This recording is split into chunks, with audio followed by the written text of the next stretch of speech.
It was one of those gray Thursday mornings in early spring, where the sun threatened to appear but never quite managed. Thomas Weaver zipped up his work jacket and checked the weathered notebook he always kept in his van. Next job, Mrs. Elspeth Hargreaves, 12, Rowan Crescent, Barnesworth. Garage light not working. Simple enough. Barnesworth was the kind of sleepy Yorkshire town where everyone knew everyone else, or at least their dog's name. Thomas had lived there all his life. He'd taken over the family's small electrical repair business after his dad passed away 3 winters ago. He didn't mind the solitude. Fixing things had always been his way of making sense of the world. As he pulled into Rowan Crescent, the cul-de-sac was still and silent. Number 12 was a red brick semi with overgrown hedges and ivy curling around the drain pipes. The front gate creaked as he pushed it open. No barking dog, no curious neighbor peering from behind curtains. Just the whisper of the wind and the rhythmic ticking of his boots on the path. He rang the bell. A full minute passed. Just as he reached for it again, the door creaked open. There she stood, Elspeth Hargreaves. Slim. Late 70s perhaps, her silvery gray hair tied back in a low bun. She wore a pale blue cardigan and held it closed at the chest as if bracing against something colder than the March air. "You must be Thomas," she said quietly, her voice lined with weariness. "Yes, Mrs. Hargreaves. I'm here about the garage light." She nodded and stepped aside. "It's never quite worked properly. My late husband always meant to fix it, but you know how things go." He followed her through the narrow hallway, his eyes catching framed black and white photos along the wall. Weddings, seaside holidays, people now frozen in time. The garage was separate from the house, its wooden door sagging slightly. Inside, it smelled of damp concrete and oil. The light bulb above the workbench flickered erratically, casting shadows that danced like ghosts. Thomas fetched his tools. He climbed the small stepladder she'd already placed beneath the fixture. The wiring was old, frayed, brittle, and full of mismatched joins. "You've had this set up since the 80s, haven't you?" he called down, half joking. "I think even before that," she replied with a hint of a smile. "Everything in this house is older than me." Thomas chuckled. The work took longer than expected. One wire led to another issue, then another. But he didn't mind. There was a peculiar silence in the garage, the kind that makes you notice your own breathing.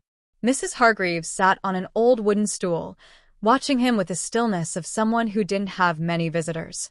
When he finally tightened the last screw and flicked the switch, the bulb flared to life, steady, warm, whole. She looked up. And then she said it. "That's the first time I felt okay all week." The words hung there, heavier than he'd expected. He didn't know what to say. He just stood on the ladder, screwdriver in hand, blinking at her. Outside, the clouds began to break, letting in a few weak rays of sunlight. But inside that garage, something brighter had already been switched on. After the light was fixed, Thomas packed his tools in silence. He half expected Mrs. Hargreaves to thank him and see him to the door, but instead, she lingered in the garage doorway, her hands still clasped in front of her. "Would you like a cup of tea?" she asked, almost as if unsure whether it was appropriate. Thomas hesitated, glancing at the time. He had another job penciled in at 2, but something in her voice, or perhaps the way she looked as though she hadn't had company in days, made him nod. "Yes, please. That'd be lovely." Inside, the house was dim but tidy. It had the kind of warmth only years of life could give a place. A crocheted blanket draped over the arm of the sofa, a vase of silk flowers on the window ledge, faded wallpaper with patterns of roses that looked like they'd listened to decades of family chatter. She busied herself in the kitchen, her movements careful, almost ceremonial. Thomas sat on a high-backed chair at the dining table. He noticed a small picture frame next to a stack of unopened posts, a wedding photo, black and white, but clear. A younger Elspeth, smiling wide, her husband beside her, tall and proud in a soldier's uniform. She returned with 2 cups on a tray. No biscuits, no small talk. Just tea and silence. For a moment they sat sipping. Thomas cleared his throat. "Been here long?" She nodded. 52 years. moved in after the wedding. Walter built the shelves in the hallway himself. Every corner of this house has his touch. Thomas smiled gently. It shows. She looked at the tea in her hands. It's a quiet house now. He didn't know what to say. What could he? He was just the electrician. But the quiet between them wasn't awkward. It felt respectful. He passed away last year, she said finally. Heart attack. Quick. At least he didn't suffer. Thomas set his cup down slowly. I'm sorry. Elspeth gave a small, tired smile. Everyone says that. It's kind. But I think what I miss most isn't his presence, really. It's the noises. His footsteps, his cough, the way he hummed when he read the newspaper. She chuckled lightly. You think you'd miss a person, but what you miss is the sound of them existing. Thomas thought about that. About how quiet his own flat was some nights, even with the radio on. Elspeth sipped her tea. You know, this house has been so silent lately. But when that light came on in the garage, it buzzed. Just for a moment. And I realized I hadn't heard anything alive in days. Thomas blinked. Not quite sure what to say again. She set her teacup down. I'm sorry. I must be rambling. Not at all, he said quickly. I'm glad I came. She smiled again. Warmer this time. Me too. There was a pause. And then, very softly, she asked, Do you fix indoor lights too? Thomas followed Elspeth into the narrow hallway. The walls were lined with family photos, graduations, holiday snaps, smiling children he assumed were grandchildren, and just above the radiator was a long shelf filled with hardback books and a small porcelain clock that had stopped ticking. She pointed to the ceiling. That one's been blinking for weeks. It was a simple ceiling fixture, the kind with a frosted glass dome. The bulb inside was flickering faintly, as if unsure whether to live or die. I've tried changing it twice, she added, but it still does that. Thomas fetched a stepladder from just inside the front door. The carpeted floor creaked beneath his feet as he climbed up. When he unscrewed the dome, the bulb inside was warm, humming softly. Old wiring, most likely, he murmured. Elspeth stood below, looking up at him with cautious curiosity. Is that dangerous? Not usually, but best to get it sorted. He examined the fixture more closely. The wires looked brittle, wrapped in old cloth insulation. A relic from another time. I can fix it properly. Might take a bit longer, though. She nodded. I'm in no rush. As he worked, she leaned lightly against the wall, watching. There was something in her expression, not loneliness exactly, but an unspoken hope. Like the hallway had waited for this moment. Thomas worked in focused silence, his hands steady. He rewired the fixture, replaced the bulb, and tested the switch. The new light shone steadily, illuminating the hallway with a soft golden hue. Elspeth smiled, the kind that reached her eyes. It hasn't looked that warm in years. Thomas climbed down and packed his tools again. It should be fine now. No more flickering. She looked around, as if seeing the hallway anew. It makes the photos look different, like they've come alive. He followed her gaze. The smiles in the frames did seem a touch more vivid, more present. You must think I'm silly, she said. Not at all. She led him to the sitting room, motioning to a deep armchair near the fireplace. You've earned a rest, at least. Thomas chuckled. I didn't expect my afternoon to end up like this. She poured another cup of tea, this time from a fresh pot. The silence between them returned, but now it felt more familiar. A shared quiet, no longer empty. After a few moments, she asked, Do you live near here? Just a few streets over, he replied, flat above the bakery. She nodded. That's a good spot. Smells like fresh bread every morning, I imagine. Thomas smiled. Sometimes I wake up hungry just from the smell. She laughed, a real laugh this time, and for the briefest second, she looked years younger. Then, more quietly, she said, It's been months since someone sat in that chair. Thomas looked down at the patterned cushion, now slightly indented beneath him. I'm glad to change that.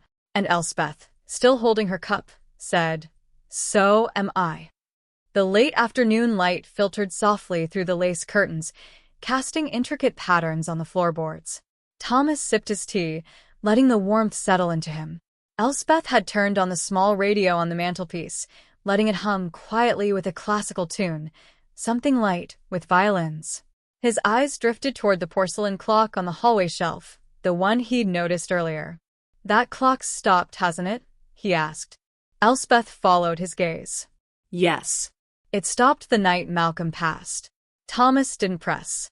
There was a hush in her voice that didn't invite questions, only presence. "I've never wound it since," she added. A pause settled between them, not uncomfortable but reverent.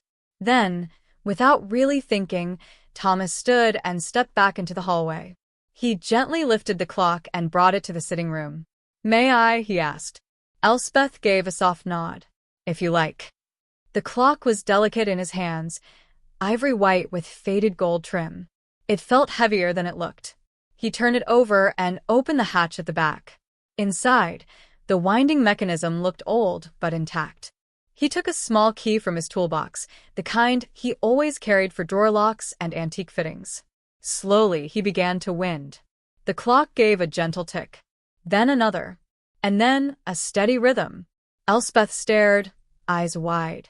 "I didn't think it would still work," she whispered. Thomas set it carefully on the windowsill.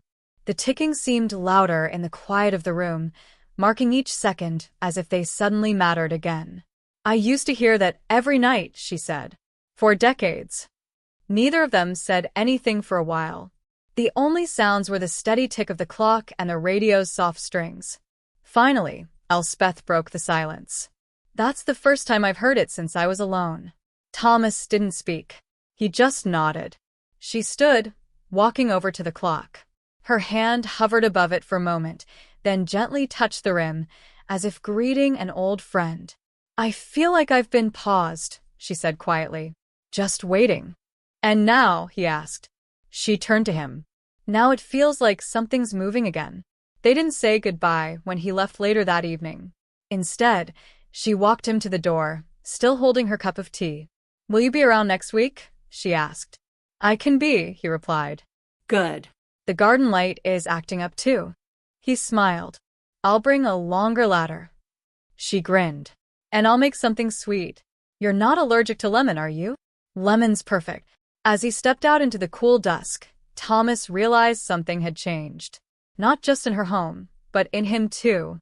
The kind of shift you don't quite notice until after it's already happened. The street was quiet, the lamplight flickering to life. And somewhere behind him, just faintly, a clock had begun to tick again. The following Thursday brought with it a soft, persistent drizzle, rare for June in West Sussex, but not entirely unwelcome. The clouds had rolled in overnight, turning the morning light into a silvery haze. Thomas stood outside Elspeth's gate, umbrella in one hand, his other gripping the familiar red toolbox. The scent of wet lavender drifted from her garden as he stepped along the stone path. She opened the door before he could knock. "I was watching the lane," she said. "I wasn't sure you'd come in this weather." "I said I would," he replied simply, offering her a smile. "Besides, your garden light won't fix itself." She stepped aside to let him in. Today, she wore a soft blue jumper with small embroidery at the sleeves. The lounge smelled of lemon cake, warm, sugary, with a hint of zest. "Have you had breakfast?" she asked. He shook his head. "Not yet." She nodded toward the kitchen. "I've made something, just in case." Thomas followed her through the house. On the small kitchen table sat 2 plates, each with a generous slice of lemon drizzle cake and a steaming mug of tea. The rain tapped gently at the window above the sink. They ate in easy silence. Later, he stepped outside to check the garden light, a modest fixture fixed high on a timber post near the back fence. The wiring was old, wrapped in brittle rubber sheathing. He climbed the ladder carefully, tools tucked into his belt. Elspeth stood nearby with an umbrella, shielding him from the rain as best she could. "You really don't have to stand out here," he said down to her. "And leave you alone up there in the rain?" "I think not." He chuckled. The repair was simple enough. A frayed connection, a rusted bolt. He replaced the fitting, cleaned the lens, and tested the wiring. The light blinked on briefly, not needed in the daylight, but proof of life. When he climbed down, she was smiling. "Another miracle," she said. "Only a small one," he replied. "But I'll take it."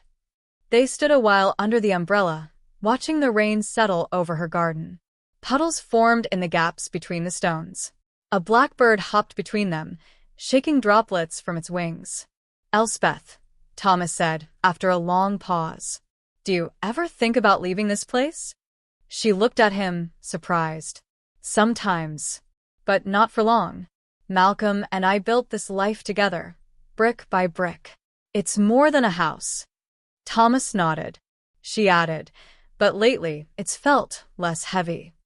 They walked back inside, damp but content. As she hung the umbrella on its hook, he glanced again at the hallway shelf. The clock was still ticking. Back in the lounge, she handed him a folded napkin. "Take another slice home," she said. "You've earned it." He hesitated, then grinned. "If you insist." As he turned to go, she called out, "Thomas?" He looked back. "Thanks for not treating me like I'm made of glass." He gave a small nod. "You're not, but you're rare." With that, he stepped out into the drizzle, the napkin-wrapped cake warm in his hand. As he walked back down the lane, past the fields and hedgerows glistening with rain, he felt something steady inside him, something soft but sure.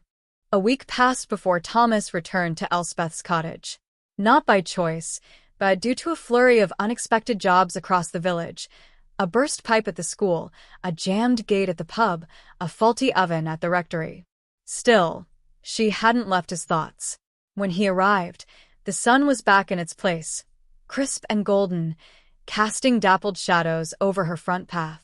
He knocked twice, but there was no answer. Just as he reached for the handle to try again, the door opened. Elspeth stood there, not with her usual quiet warmth, but with a distant look in her eyes. "Oh, Thomas." "You're early." "I didn't think I was," he replied, unsure.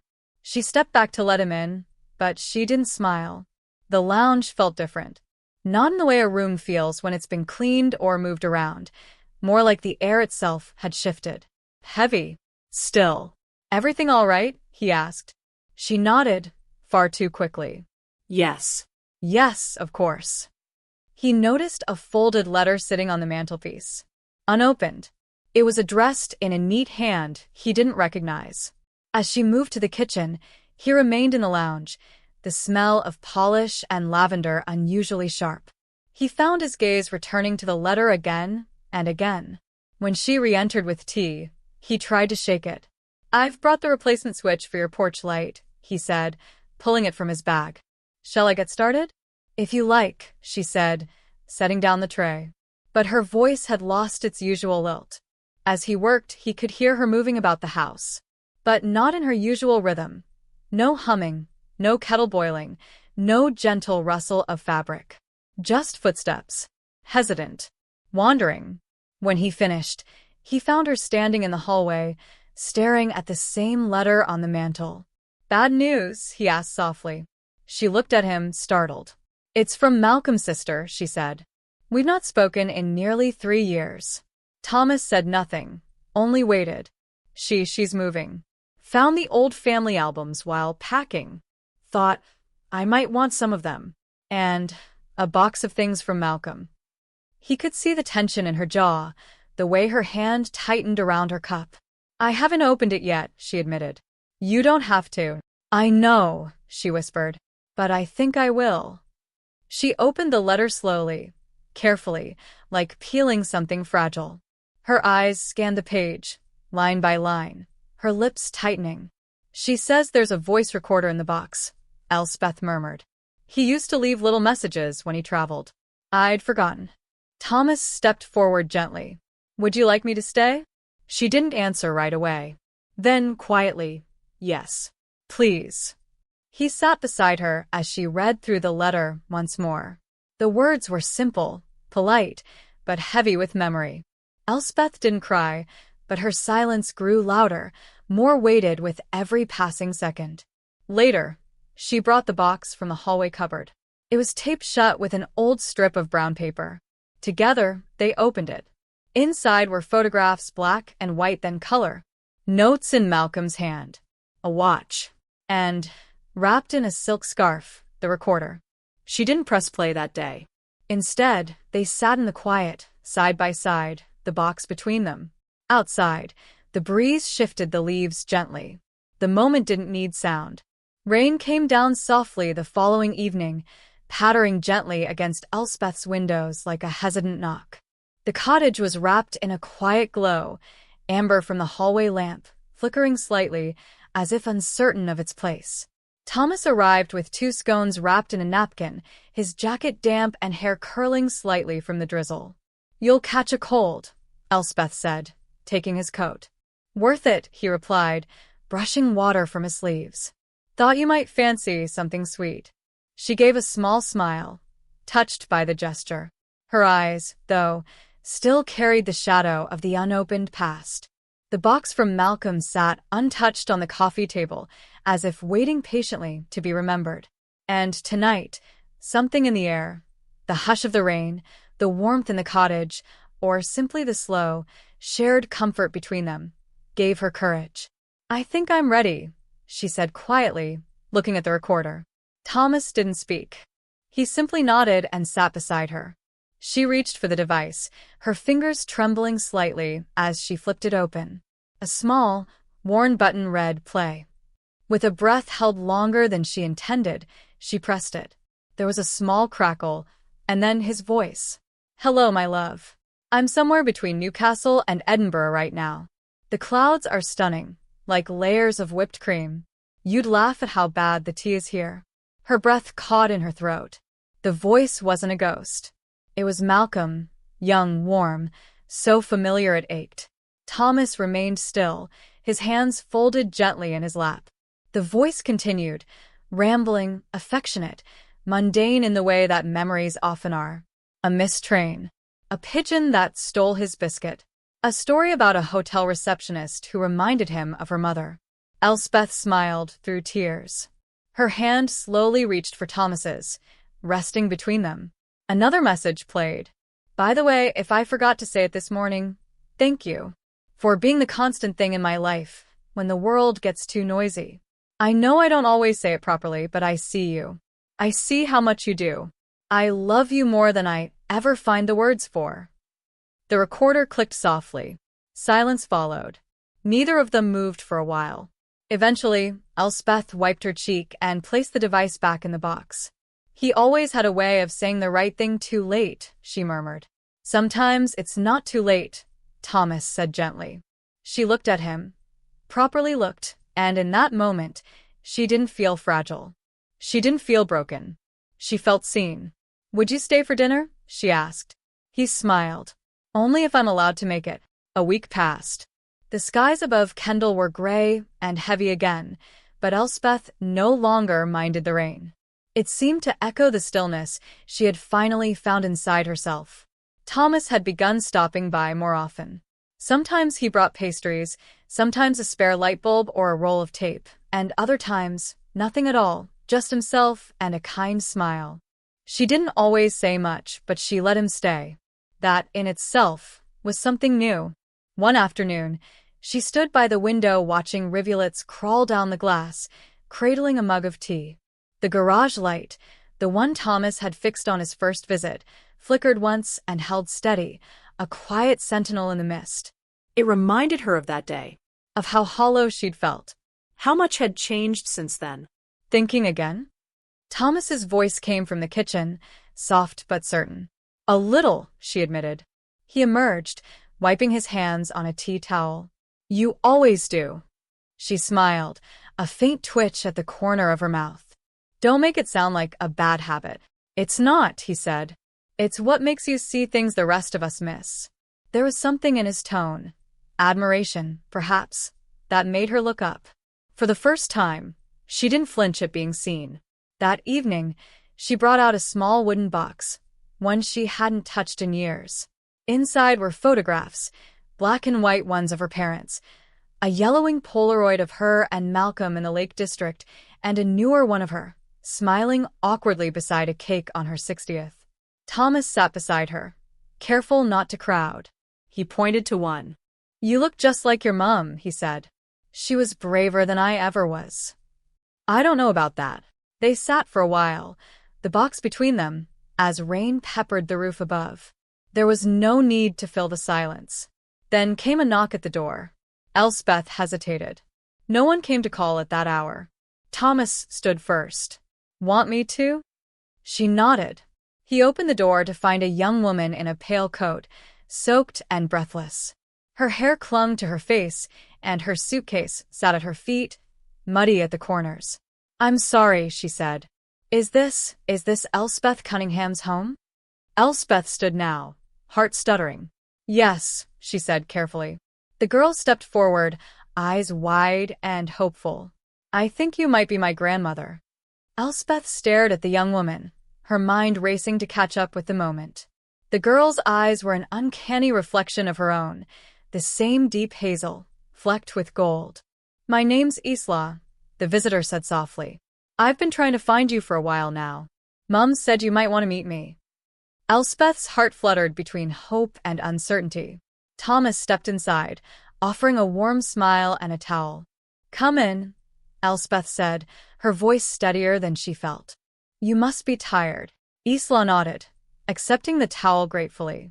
It's been a long journey. They settled in the living room, the rain still drumming gently on the roof. Isla told them about her mother, Elspeth's daughter, a chapter of her past she hadn't dared to revisit for years.